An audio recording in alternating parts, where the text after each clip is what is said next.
ఈరోజు మనం పప్పు మెంతికూర చేసుకుందాం. దాంట్లోకి ఇలా ఉల్లిపాయలు, ఒక గ్లాస్ పప్పు తీసుకుని ఉల్లిపాయలు, పచ్చిమిరపకాయలు, టమాటాలు, కొంచెం ఉప్పు, కారం, పసుపు, ఆయిల్, చింతపండు వేసేసి వాటర్ వేసేసుకుని కుక్కర్ విజిల్ పెట్టేసుకుని ఒక 3 విజిల్ అయితే రాయించుకున్నారా.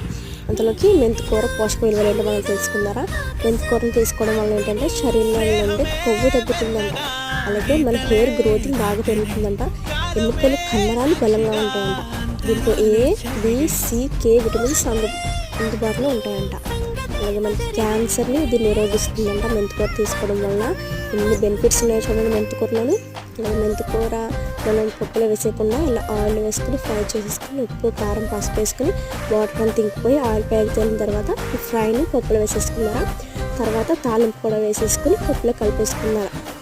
వారంలో ఒక్కసారైనా ఈ మెంతికూర పప్పు చేసుకుని తినండి, చాలా బాగుంటుంది. అలాగే వేడివేడి అన్నంలో మెంతికూర పప్పు, అలాగే అప్పటికప్పుడు చేసిన కొత్తిమీర పచ్చడి వేసి తింటే చాలా